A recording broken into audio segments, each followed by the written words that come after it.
Can 9 students going to school really have an impact on the course of history?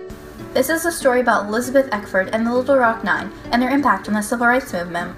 Elizabeth Eckford was one of the 9 students part of the Little Rock Nine group. She was born on October 4th, 1941. Elizabeth was one out of 6 children in her family. Her dad worked in nights and her mom taught at a segregated school for the blind and deaf.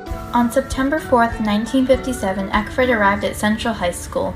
The Little Rock Nine were supposed to all show up together, but the place that they were meeting at had changed the previous night. Eckford's family did not own a phone at the time, so they could not call her. Daisy Bates was planning to go to their house early the next morning, but she couldn't make it in time, so Elizabeth walked toward the school alone. Elizabeth tried to quickly enter the school, but she was turned back multiple times by the Arkansas National Guard. She had no idea why they weren't letting her in, and her head was going in circles, but she didn't show it on the outside. She just kept walking. Right at this moment, one of the most famous pictures taken during this time period was shot. The picture below was so important during this time period because Elizabeth was just standing there innocently while this white girl in the background was screaming at her because of her color. The photo was published in the New York Times by Benjamin Fine and landed on many people's doorsteps the next day. It actually affected the way that some people felt about segregation and discrimination. The image forced Eisenhower to send federal troops to Little Rock to protect the children. Let's switch gears and talk about how Governor Faubus made all of this happen in the first place. Orville Eugene Faubus was the 36th governor of Arkansas. Governor Faubus was actually all for integration.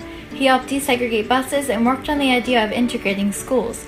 He was in support of integration until the last minute, when he called the National Guard to keep the African American students out of the school. President Eisenhower forced Arkansas Governor Faubus to remove the National Guard from Central High. When he did not listen, Eisenhower requested to meet with Faubus on September 14th and finally made the integration continue. Elizabeth Eckford and 8 other African American students finally attended the school in late September 1957. Faubus still did not enjoy the integration, so he had plans to interfere. Faubus closed all 4 of Little Rock's public high schools rather than proceeding with the desegregation in 1958. The schools stayed closed for the entire school year. Because the schools were closed, Elizabeth could not graduate from high school, but she still got into Knox College because of her grades. She then left and served 5 years in war in many different positions. When Eckford returned, she was awarded the prestigious Spingarn Medal by the National Association for the Advancement of Colored People, as were the rest of the Little Rock Nine and Daisy Bates in 1958. She also shared the Father Joseph Blitz Award with Hazel Bryan, the other girl found in the famous photograph. Lastly, Eckford is currently a probation officer in Little Rock, and she is the mother of 2 sons.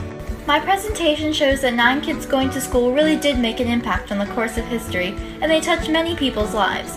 These students grew up to have great lives as equals, and their bravery and courage helped people find the right path of integration.